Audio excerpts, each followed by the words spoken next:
अर्थशास्त्र में सामूहिक मांग, सामूहिक पूर्ति से संबंधित धारणाएं। धारणा का मतलब होता है विचारधारा। धारणा का मतलब क्या होता है? विचारधारा, जो पहले से मन में चल रही हो, उत्पन्न हो रही है, उसको हम धारणा कहते हैं। और अवधारणा, किसी से मिलने के बाद उसके प्रति, किसी जगह पर जाने के बाद उस जगह के प्रति, मतलब किसी व्यक्ति से मिलने के बाद उस व्यक्ति के प्रति, या किसी जगह पर जाने के बाद उस जगह के प्रति आपके मन में जो विचार आता है उसको कहते हैं अवधारणा। क्या कहते हैं? और धारणा का साधारण अर्थ होता है विचार। धारणा का साधारण अर्थ क्या होता है? जैसे हो सकता है कि हमसे मिलने से पहले हमारे प्रति आपके मन में धारणा कुछ अलग रही होगी। हो सकता है वो धारणा सकारात्मक हो, नकारात्मक हो, लेकिन मिलने के बाद धारणा बदली होगी। तो व्यक्ति से मिलने के बाद जो धारणा बदल जाती है और एक नई प्रकार की धारणा आपके मन में आ जाता है, उसको क्या कहते हैं? अवधारणा कहते हैं। तो प्रश्न है कि सामूहिक मांग माने सभी प्रकार के मांग, सामूहिक पूर्ति मतलब सभी प्रकार के पूर्ति से संबंधित धारणाएं। तो सबसे पहले बता दें, क्लासिकल स्कूल ऑफ इकोनॉमिक्स माने अर्थशास्त्र के जो प्रतिष्ठित विद्वान हुए, अर्थशास्त्र के क्षेत्र में जो बहुत बड़े प्रतिष्ठित विद्वान हुए, जिनकी विचारधारा प्रारंभ से लेकर आदि से लेकर अंत तक हर क्षेत्र में जिनकी धारणाएं, विचारधाराएं, उनकी परिभाषा देखने को मिलती है, उन्हीं के विचारधारा को उनकी परिभाषा में ही कुछ शब्द को तोड़ जोड़ करके आधुनिक विद्वानों ने बदलने का काम किया है, वैसे विद्वानों को हम क्लासिकल स्कूल या प्रतिष्ठित संप्रदाय के अर्थशास्त्री के नाम से जानते हैं। प्रतिष्ठित संप्रदाय में बहुत सारे अर्थशास्त्री हुए हैं, लेकिन प्रतिष्ठित संप्रदाय के एक अर्थशास्त्री के बारे में चर्चा हम करेंगे। नाम है जे बी से। क्या नाम है? जे बी से। और जे बी से ने अर्थशास्त्र के क्षेत्र में एक नया नियम का प्रतिपादन किया। उस नया नियम का नाम है बाजार का नियम। क्या नाम है? एक वस्तुनिष्ठ प्रश्न बन गया कि से का संबंध है बाजार के नियम से, या बाजार का नियम किसने दिया? तो से ने, चाहे जेबी से ने दिया। अब कहोगे सर, जेबी से ने जो बाजार का नियम दिया उसमें क्या कहा? तो जेबी से ने जो बाजार का नियम दिया उसमें कहा पूर्ति स्वयं अपनी मांग सृजित करती है। क्या कहा? पूर्ति स्वयं अपनी मांग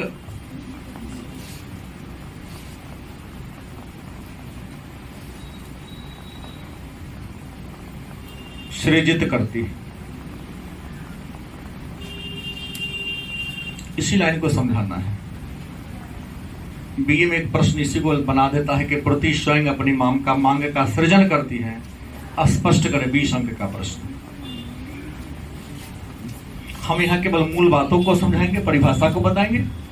इसी को ग्रेजुएशन में आप जाओगे तो आपको विस्तार से डायग्राम सहित, सूत्र सहित आपको एक्सप्लेन करना होगा, व्याख्या करना होगा। तो प्रश्न, पूर्ति स्वयं अपनी मांग का सृजन करती है, यही रोजगार का प्रतिष्ठित सिद्धांत है।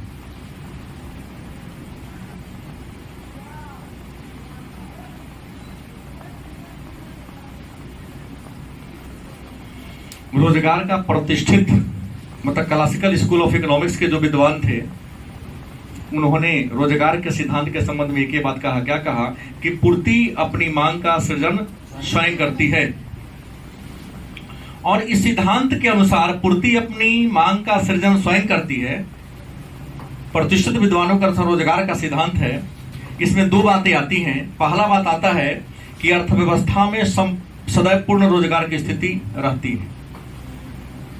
पहला बात कहता है कि अर्थव्यवस्था में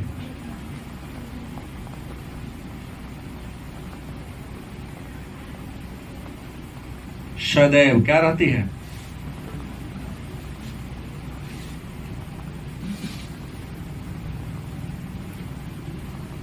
अर्थव्यवस्था में सदैव पूर्ण रोजगार की स्थिति होती है। पहला बात कहा। दूसरा बात कहा कि अर्थव्यवस्था में अति उत्पादन अथवा न्यून उत्पादन की कोई संभावना नहीं होती है। मतलब कहा कि अर्थ व्यवस्था में अति उत्पादन तथा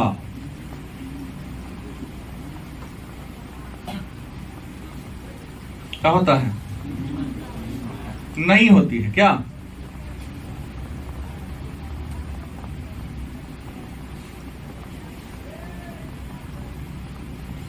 दोनों लाइन को समझने की जरूरत है। रोजगार का सिद्धांत क्या कहता है? पूर्ति स्वयं मांग उत्पन्न करती है। पूर्ति स्वयं, पूर्ति का परिभाषा बता दिया हूं, पूर्ति करने में बता दिया हूं। ज्यादा इसलिए नहीं बोल पा रहा हूं मैं, क्योंकि मैंने पूर्ति को आपको सप्लाई को होने बढ़ा दिया। सप्लाई क्या कहता है? ज्यादा दाम पर ज्यादा पूर्ति, कम दाम पर कम। जैसे जैसे बाजार में किसी पूर्ति का नियम कहता है कि जैसे जैसे बाजार में किसी वस्तु का कीमत बढ़ता जाता है उसकी पूर्ति बढ़ती जाती है, और जैसे जैसे कीमत कम होता जाता है वस्तु की पूर्ति कम होती जाती है ना। ज्यादा कीमत पर ज्यादा पूर्ति, कम कीमत पर। इसका अपोजिट नियम क्या है? मांग का नियम। मांग का नियम क्या बढ़ाया हूं? कम दाम में ज्यादा मांग, ज्यादा दाम में कम मांग। सही बात है ना? क्या कहा कि पूर्ति स्वयं मांग का सृजन करती है। जैसे किसी बाजार में अब कहे पूर्ति है क्या? पूर्ति साहब क्या समझो? तो नियम हमने कह दिया। हमने क्या पढ़ाया कि एक विक्रेता एक निश्चित समय में अपने गोदाम से जितना वस्तु बाजार में निश्चित कीमत पर बेचने को तैयार होता है उसी को कहते हैं पूर्ति। और आप लोग जैसे महापुरुष कहते हैं कि गोदामों में क्या सामान में स्टॉक ना हो गया, पूर्ति थोड़ी ना होगा। जो घर में रखल है ताला मार के तो स्टॉक हो गया आपका। गोदाम में रखी गई वस्तु को स्टॉक कहा जाता है, पूर्ति नहीं कहा जाता है। गोदाम में से एक बिजनेसमैन सामान को निकाल लेता है और बाजार में टोकरी में रख के, बोरा में रख के, टायर गाड़ी पर रखकर एक निश्चित कीमत पर सामान को बेचने को क्या होता है? वस्तु को बेचने को तैयार होता है। उसे क्या कहते हैं? कहा कि पूर्ति स्वयं माने अपने आप। स्वयं माने क्या होता है? मांग सृजित करती है। माने मांग का क्या करते हैं? निर्माण। सृजन माने क्या होता है? इसको रोजगार का प्रतिष्ठित सिद्धांत भी कहते हैं। पूर्ति मांग का सृजन कैसे करती? तो पूर्ति मांग का सृजन इसलिए करती है कि बाजार में कोई सामान हम बेचने के लिए भेजते हैं, ले जाते हैं। गलती की सही? अगर मान लिया कि सामान जितना ले गए डिमांड उससे ज्यादा हो गया तो क्या करेगा? अगला दिन से स्टॉक में से सामान को और ज्यादा लेके जाएगा, या अपने कारखाना में उत्पादन और बढ़ाने के लिए कह देगा। जब उत्पादन को बढ़ाने के लिए करेगा तो कच्चा माल का डिमांड बढ़ेगा, श्रमिक का डिमांड बढ़ेगा, तो रोजगार से मिल रहा है कि नहीं मिल रहा है? लेकिन बाजार में सामान ले गया, जितना ले गया उतना नहीं बिका, कम बिका। गलती की सही? तो जैसे ही डिमांड नहीं होगा मतलब सामान ज्यादा है, ग्राहक क्या है? वस्तु की कीमत को बेचने के लिए क्या करना पड़ेगा? घटाना पड़ेगा। क्या करना पड़ेगा? कम करना पड़ेगा। जैसे ही वस्तु की कीमत को कम करना पड़ेगा तो क्या होगी बात? स्टॉक से अगला दिन लाएगा लेकिन सामान को क्या लाएगा? कम लाएगा, क्योंकि पिछले दिन सामान उसका बच गया था, रह गया था, नहीं बिका था। तो अगले दिन क्या करेगा? जितना माल उसको रह गया था, अनबिका रह गया था, उतना कम से कम सामान जरूर कम लेके जाएगा। तो पूर्ति स्वयं मांग सृजित किया कि नहीं? गलती की सही? अब है तो इसी को रोजगार का सिद्धांत कहती है। इसमें दो बातें, अर्थव्यवस्था में सदैव पूर्ण रोजगार की स्थिति होती है। बात सही नहीं लग रहा है? एक अर्थव्यवस्था में सदैव पूर्ण रोजगार। पूर्ण रोजगार का मतलब सभी लोग को काम मिलता है। हम देखते हैं बलेल की तरफ बहुत लोग उगाते रहता है। हम अभी बिहार की बात करें तो बिहार में अभी भी कम से कम 3-4 करोड़ रोजगार का सृजन होगा। पढ़ा लिखल की बात बोल रहा हूं। लायक में कम से कम 10-20 लाख हैं जो उसके लायक है, इससे अधिक नहीं है। लेकिन 10-20 लाख में 50,000 हैं जो रियल में नौकरी के लायक हैं, उससे ज्यादा नहीं है। डिग्री तो लेके बहुत घूम रहा है, शिक्षक बन गया है, शिक्षक का हिज्जे नहीं कर सकता है, वो नहीं कर सकता है, हम मास्टर का भी नहीं कर सकता है। सट्टा में जाके फंस जाएगा, वो म आकार करेगा, म लिखेगा म मेरे को पाई, हाँ बुझ जाओ, यहीं पर हिज्जे पर बुझा गया, पाई आकार नहीं कहेगा, वो पाई कहेगा।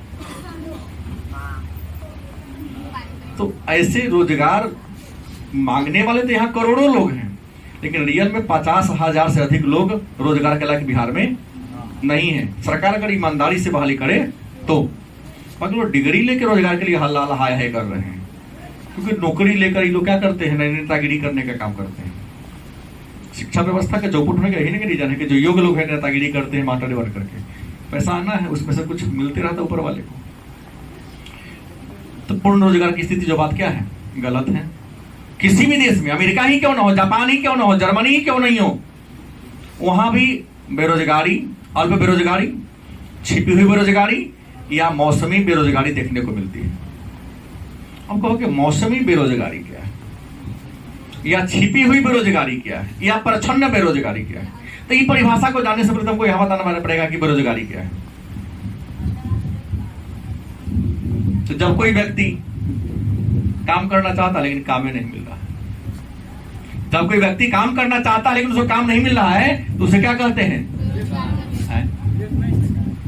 क्या दिए थे ठेकेदार जी, वहां वाला केस चेक हुआ, देखिए वहां वाला, जब कोई काम करना चाहता है काम ही नहीं मिल रहा है। बेरोजगारी कहते हैं कि जब इंसान के पास काम करने के लिए कुछ भी बैठते नहीं, तो उसे क्या करेंगे, बेरोजगारी कहेंगे। गलत सही। बेरोजगारी दो प्रकार का होता है, एक ऐच्छिक, दूसरा अनैच्छिक। अगर थोड़ा सा बताने पहले हमको बेरोजगारी बताना पड़ेगा ना।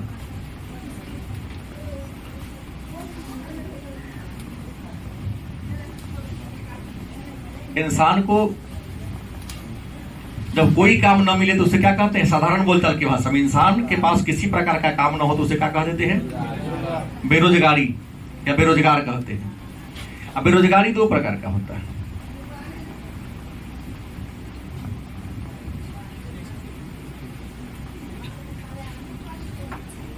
ऐच्छिक, दूसरा क्या, अनैच्छिक। पहला क्या है, दूसरा क्या है, अनैच्छिक। ऐच्छिक जो अपना इच्छा से बेरोजगार है, काम मिलता है, प्रचलित मजदूरी के दर पर उसे काम मिलता है, लेकिन वह काम करने को तैयार नहीं होता। गांव के जमींदार के बाल बच्चा, सही बोल रहा हूं, 1500 के महीने पर महाटर पहले जो शिक्षा मित्र की बहाली हुई थी, जो नंबर आप लोग मुखिया रहेंगे उस समय की कहानी है, हाँ 1500 पर। अब गांव के कई लोग कहा, अरे मुखिया जो धनी मनी के बाल बच्चा 1500 तो पॉकेट खर्चा डेली कहीं मक्का थी महाटाड़ी करे जाते नहीं किया। सही बोल रहे हैं। जो जितने भी जमींदार के बाल बच्चे बेरोजगार होने के पीछे कुछ नहीं करता है, जमीन बेच के खाता, इसके पीछे कारण क्या है, काम मिल रहा है लेकिन उसका इच्छा नहीं काम करे।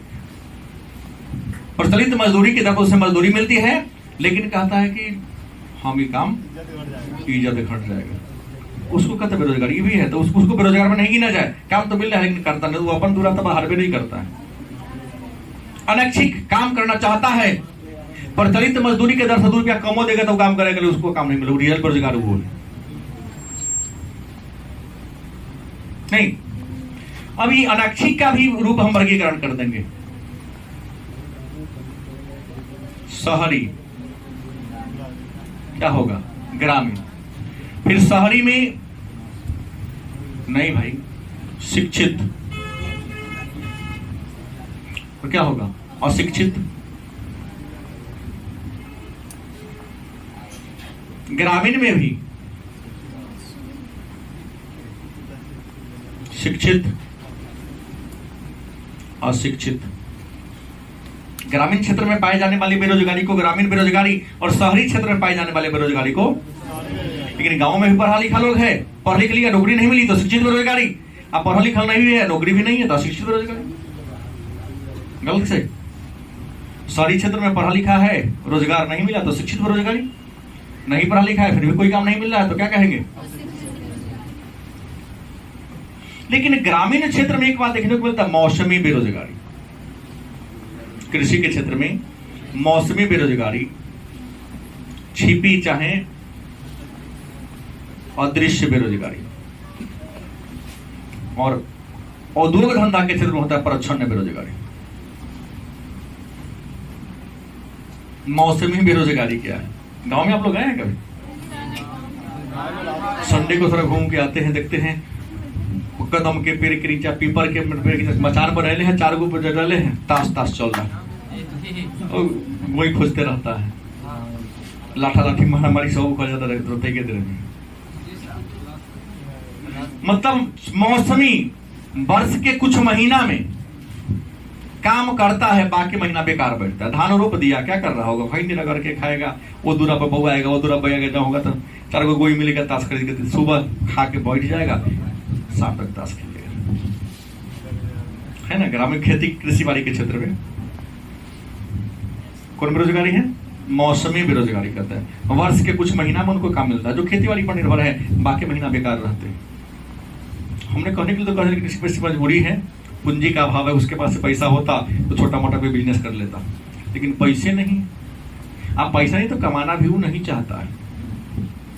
जितना देर बैठ के टास्क करता उतना देर पार्ट टाइम जॉब करके भी कमाया जा सकता, लेकिन उसके पास इच्छा शक्ति भी। छिपी हुई बेरोजगारी, अदृश्य बेरोजगारी, बाहर से लगे कि काम पर लागल है, लेकिन वहां से उसको निकाल दो तो उत्पादन में कोई फर्क पड़ने वाला क्या? मनीष, यहां सारे बच्चे हमारे याद है कि एकदम खूब पढ़ रहा है, प्रश्न पूछते उतरे नहीं देता है। गलती की सही? बाहर से लगा हो पर छिपी बेरोजगारी क्या है? यह अदृश्य मन वह बेरोजगारी जो दिखाई नहीं दे रहा है। जैसे बाहर से लगता है काम कर रहा है, लेकिन रियल में उसको वहां से हटा दो तो उत्पादन पर कोई फर्क पड़ने वाला नहीं है। जैसे शिक्षा के अभाव में ऐसे हमारे गार्जियन लोग भी करते हैं। कई बार मनीष की कहानी बोल दूं, धान रोपना था, तू ये कट्ठा रोपना था, कहिया के सर जी ना परे काहे नहीं आएगा, तो भैया का लगा धान रोप ले, दोनों भाई जल्दी हो जाते। सुबह से गया 1-1.5 बजे तक पूरा 2 कट्ठा धान रोप दिया दोनों भाई, और दोनों बैठल थे।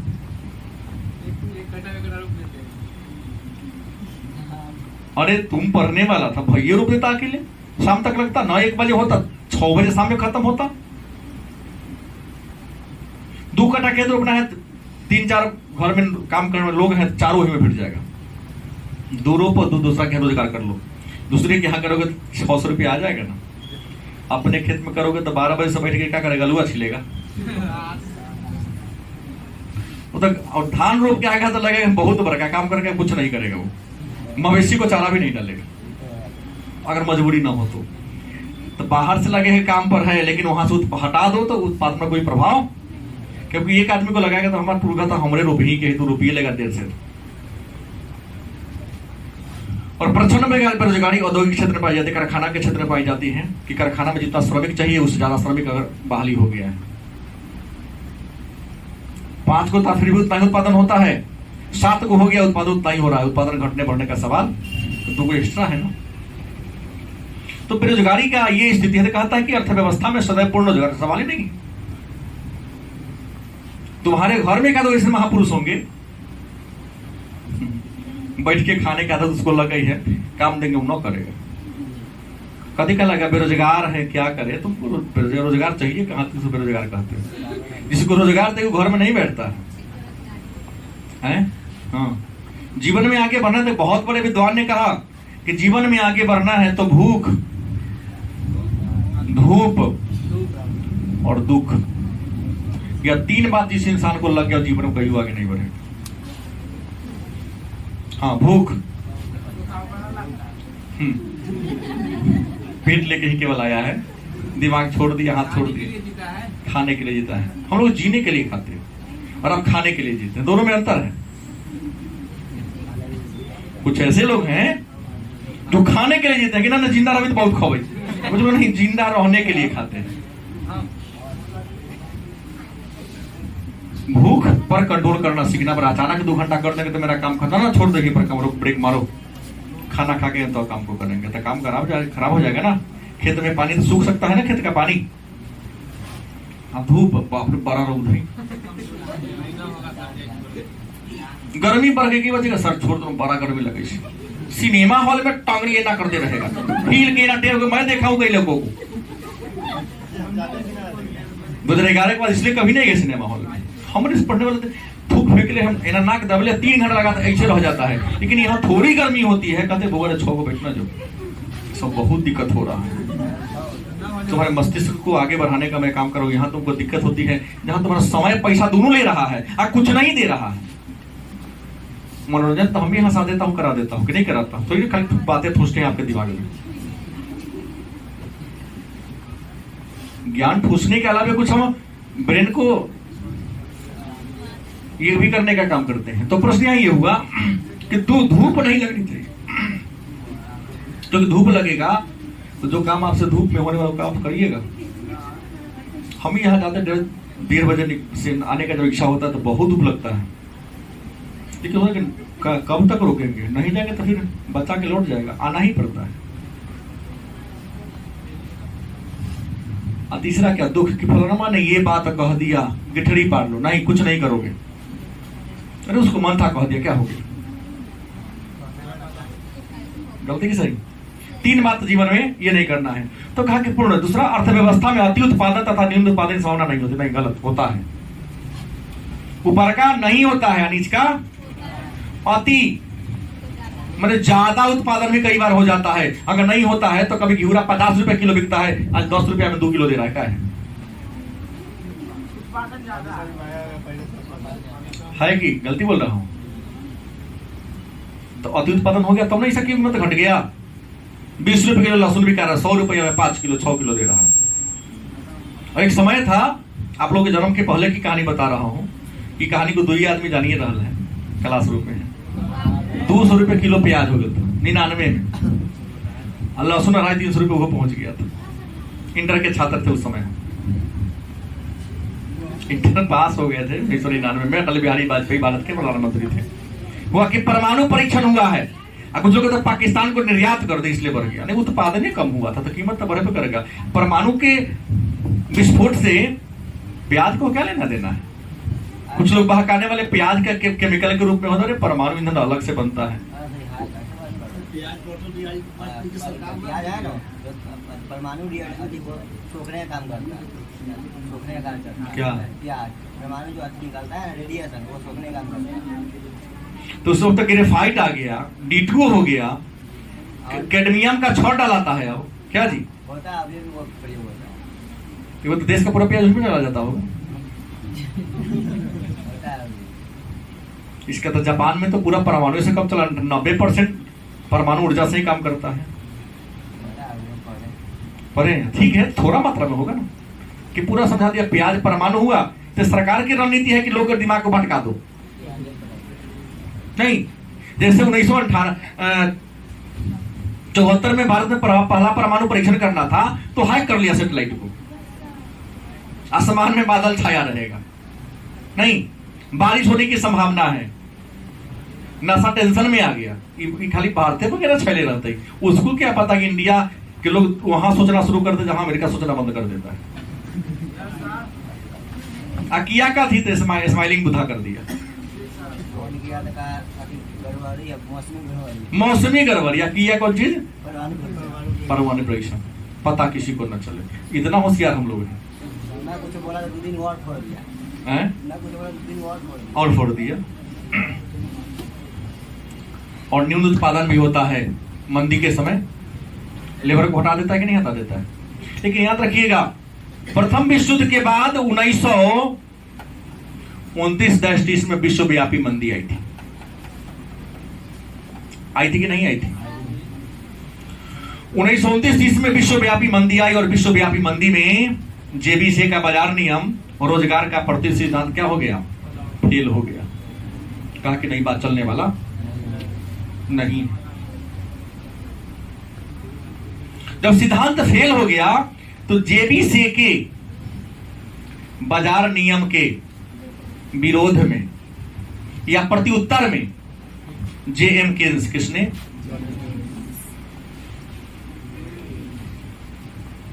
जेएम केन्स नामक एक विद्वान आए और इन्होंने बाजार का या रोजगार का एक नया सिद्धांत दिया। उस सिद्धांत का नाम था सामूहिक मांग एवं सामूहिक पूर्ति का सिद्धांत। जेएम केन्स ने रोजगार के लिए एक नया सिद्धांत दिया, क्या था, सामूहिक। अच्छा, सामूहिक मांग को हम समग्र मांग भी कहेंगे।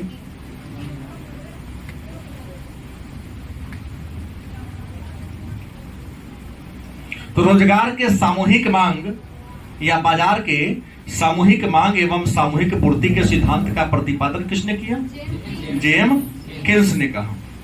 और जेएम केन्स ने कहा कि अर्थव्यवस्था 3 प्रकार की होती है। आपको मैं पढ़ा चुका हूं। अर्थव्यवस्था कितने प्रकार की होती है, 3 प्रकार की होती है। पहला पूंजीवादी अर्थव्यवस्था, दूसरा समाजवादी अर्थव्यवस्था, तीसरा मिश्रित अर्थव्यवस्था। परिभाषा में हमने दिया है कि पूंजीवादी अर्थव्यवस्था उस अर्थव्यवस्था को कहते हैं जहां उत्पादन के सभी साधनों पर पूंजीपतियों का बोलबाला होता है और किसी वस्तु का उत्पादन और उसके कीमत का निर्धारण पूंजीपति अपने लाभ को ध्यान में रखकर करता है।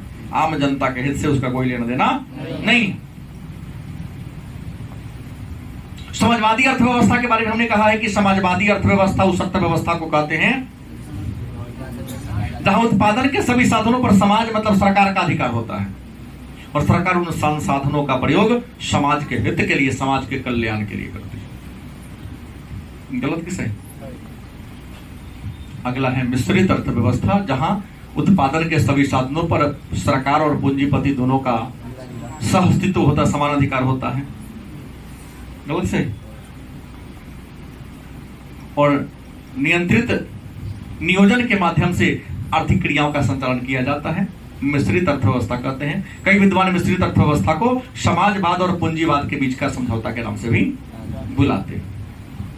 तो जेएम केन्स ने सामूहिक मांग एवं सामूहिक पूर्ति का सिद्धांत दिया और सामूहिक मांग और सामूहिक पूर्ति के सिद्धांत में इन्होंने कहा कि रोजगार प्रभावपूर्ण मांग पर निर्भर करता है। केन्स ने क्या कहा? रोजगार प्रभावपूर्ण मांग पर क्या करता है?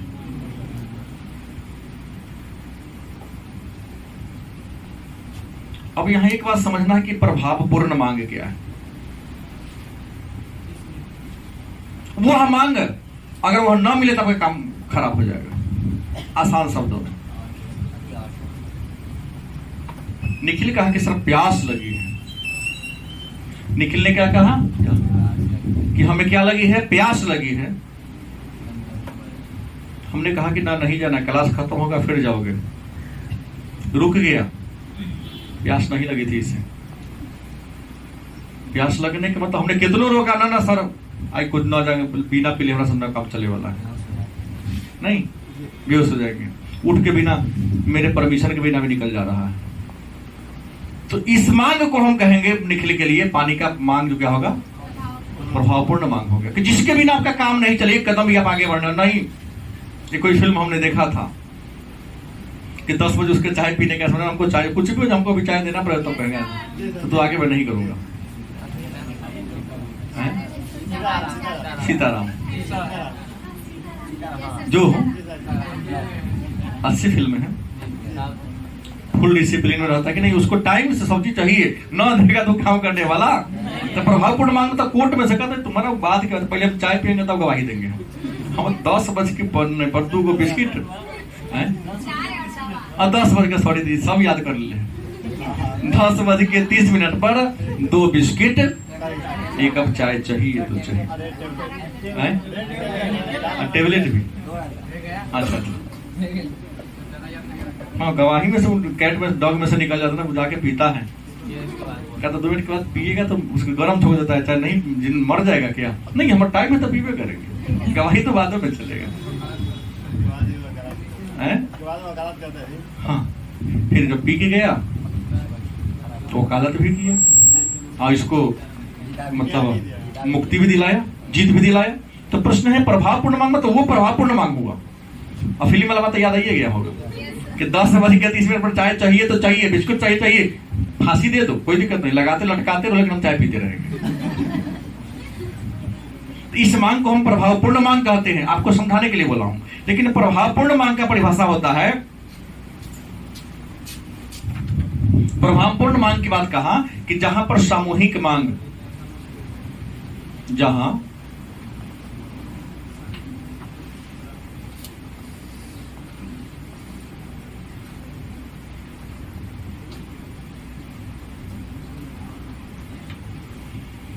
आपस में क्या हो,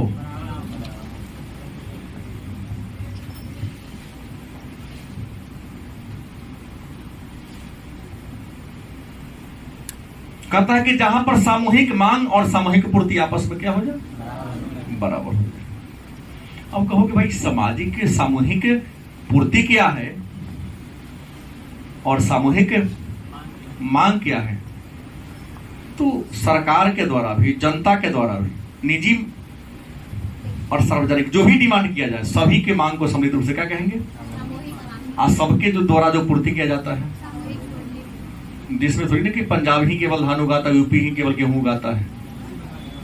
भारत में 28 राज्य, 8 केंद्र शासित प्रदेश, सबके द्वारा कुछ ना कुछ तो वस्तु का डिमांड किया जाता होगा, वस्तु की पूर्ति भी की जाती होगी, तो उन सबके डिमांड को सामूहिक डिमांड कहा जाएगा, सबके द्वारा किया गया पूर्ति को सामूहिक पूर्ति कहा जाएगा। तो यह एक बात आ जाएगा समग्र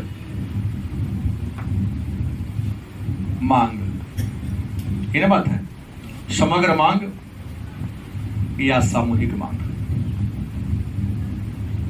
के प्रकार कितने होंगे, दर्शाने के लिए देख लीजिए।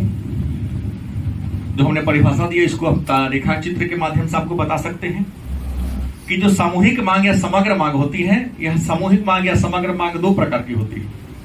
पहला उपभोग मांग, क्या होता है, उपभोग मांग होता है। दूसरा क्या होता है, निवेश मांग। सारा प्रश्न 2-2 अंक का पूछा जाता है, इसमें जान लीजिएगा। पूछेगा ना समग्र या सामूहिक मांग क्या है, इस दोनों को सम्मिलित रूप से क्या कहेंगे, सामूहिक मांग कह देंगे। लेकिन अगर एक पूछेगा उपभोग मांग क्या है, तो किसी वस्तु का यूज करने के लिए हम अपने पिताजी से रुपया 5-10 रुपया इसलिए मांगे सिंघाड़ा में खाना है। पिताजी से 10 रुपया क्यों मांगे कि हमें समोसा खाना है, तो समोसा खाने के जो 10 रुपीज आपने डिमांड किया उसको कहेंगे उपभोग मांग। क्या कहेंगे, आपने 100 रुपीज फादर से इसलिए मांगा क्यों कि आपको क्या करना, दुकान खोलना है, दुकान में पूंजी घट गया, दुकान में लगाना है, क्या कहा जाएगा। उपभोग मांग का मतलब होता है कि वस्तु की उपयोगिता को नष्ट करना, और निवेश मांग का उद्देश्य होता है वस्तु मैंने लाभ को कमाना। गलती की सही, उपभोग मांग का अगर इसको प्रश्न को आगे बढ़ा दे, मेरे ख्याल सही तो आएगा। उपभोग मांग का मतलब क्या होता है, निवेश मांग का मतलब क्या होता है कि जहां पर हम निवेश करोगे वहां रुपया कमाने का। आलू खरीद के अपना घर में लाओगे उपभोग करने के लिए, आलू खरीद के कोल्ड स्टोर में आप रख दो, निवेश हो गया। तो प्रश्न है कि समग्र मांग या सामूहिक मांग के 2 प्रकार है, एक है निवेश मांग और दूसरा क्या है। अब है निवेश मांग क्या है, उपभोग मांग क्या है, परिभाषा कहना पड़ेगा कि समझ गए। उदाहरण देकर समझाने का प्रयास किया, परिभाषा में बोल दो। उपभोग, अगर कोई व्यक्ति या सरकार या समाज या व्यक्तियों का समूह किसी वस्तु का डिमांड इसलिए कर रहा है कि उसका क्या करेगा, उपभोग कर लेगा। आप फ्रिज का, कलम का, गलत है, या किसी भी चीज को इसलिए खरीद रहे हैं क्योंकि उसको अपने निजी कार्यों में यूज करना था, क्या उपभोग मांग कहलाएगा।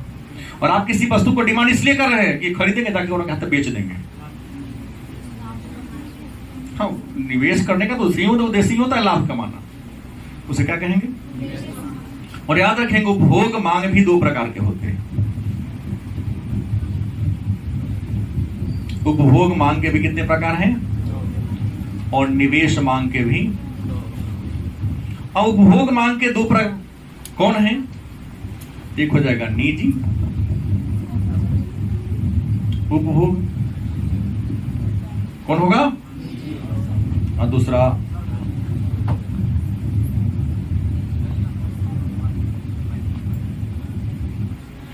निवेश की बात करते थे, यहां भी तो होगा निजी निवेश।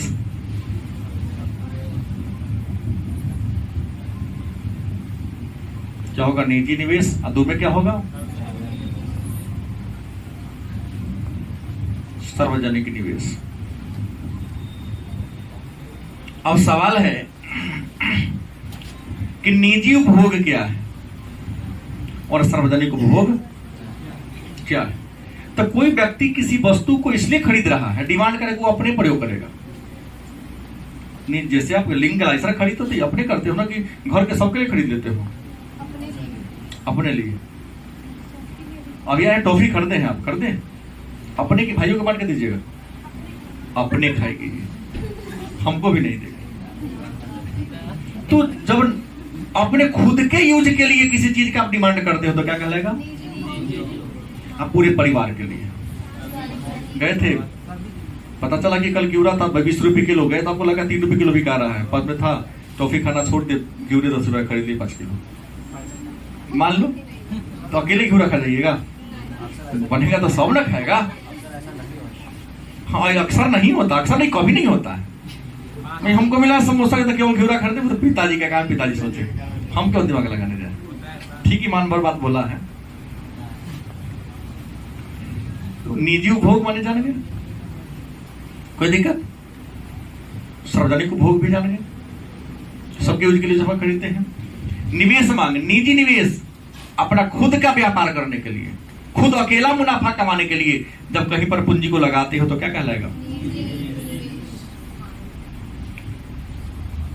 और पूंजी इसलिए निवेश करते हैं कि परिवार के सबको तरक्की हो, सबका विकास हो, तो क्या कहलाएगा। देश के विकास के लिए कर रहे हो, परिवार के विकास के लिए, समाज के लिए कर रहे हो तो क्या कहलाएगा, सार्वजनिक निवेश कहलाएगा। कोई दिक्कत। अब इसकी आगे की बातों की चर्चा कल के क्लास में करेंगे हम लोग।